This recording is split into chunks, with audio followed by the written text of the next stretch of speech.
आज हम बात करने वाले हैं प्रेम क्या है।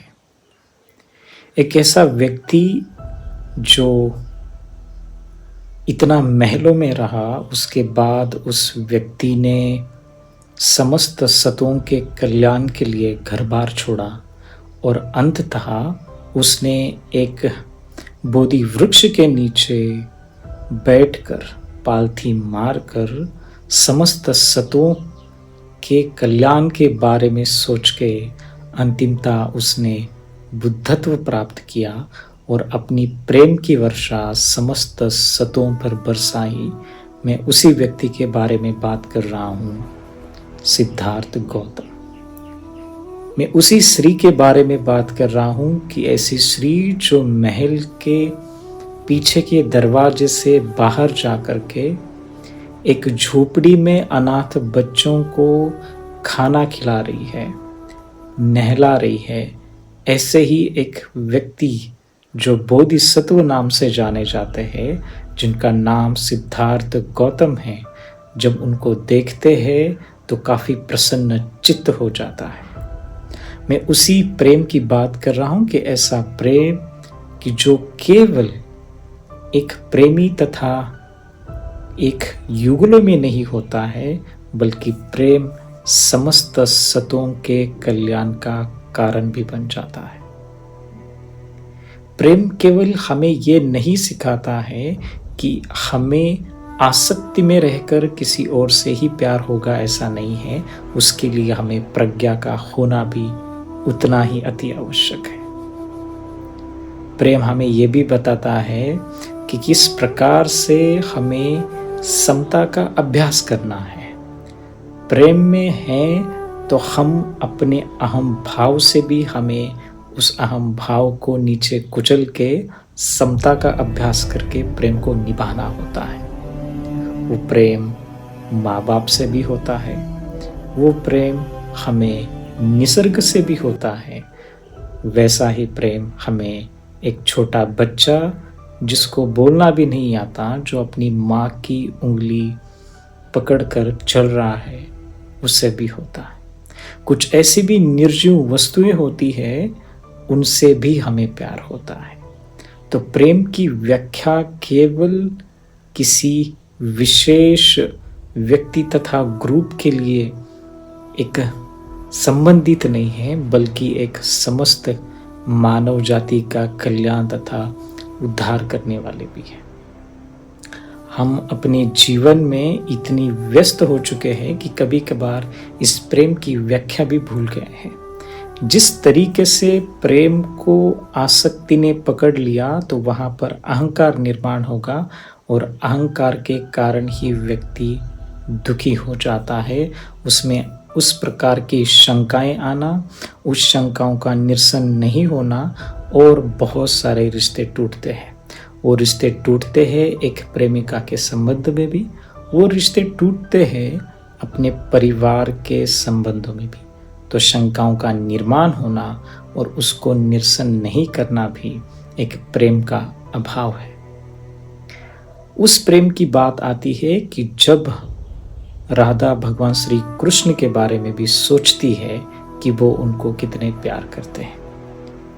हम क्यों नहीं ऐसी किताबें खोलकर देखते कि जिनमें प्यार बहुत भरा पड़ा हुआ है। लेकिन मैं उस प्रेम की बात कर रहा हूँ कि ऐसा प्रेम जो केवल विवेकता और प्रज्ञा पर आधारित है। मैं उस प्रेम की बात कर रहा हूँ जो करुणा पर आधारित है। ऐसे ही एक घटना कि एक प्रकार से एक समय पर तिब्बत में एक बहुत बड़े विद्वान भिक्षु हुए, जिनको कई सालों तक लोगों ने कारावास में रखा। 21 साल तक वो अपनी मुस्कुराहट हमेशा बना के रखे।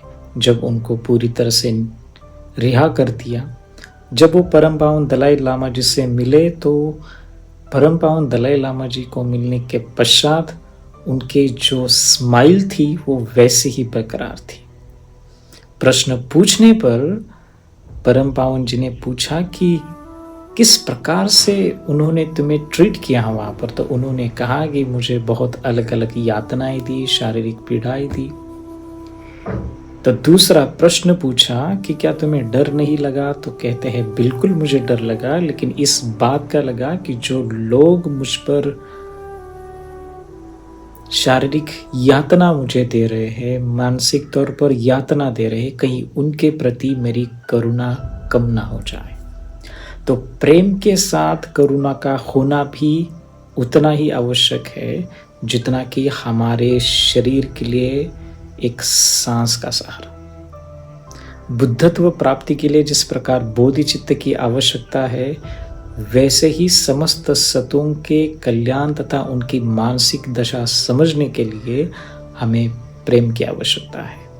मैं उस प्रेम की बात कर रहा हूँ जिन प्रेम की व्याख्या संत कबीर, गुरु नानक तथा अनेक हमारे पौराणिक ग्रंथों में भी मिलती है।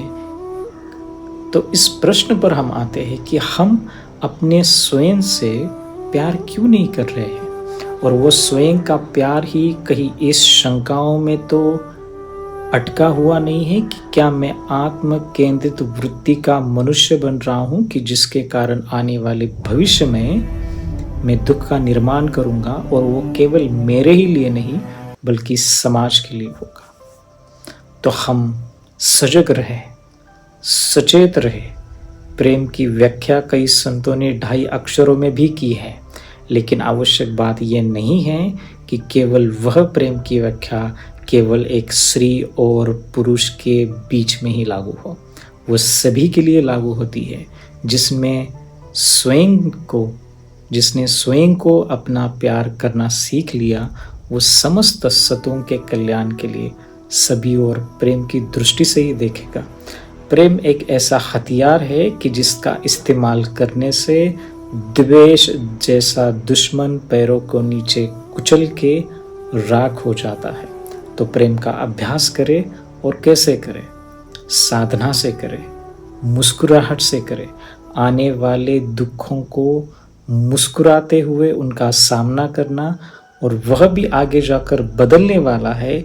इस विवेकता के साथ हम अपने जीवन को अच्छे सुधारते जाएंगे तो आने वाला हर कदम मंगलदायी और सुखकारक होगा।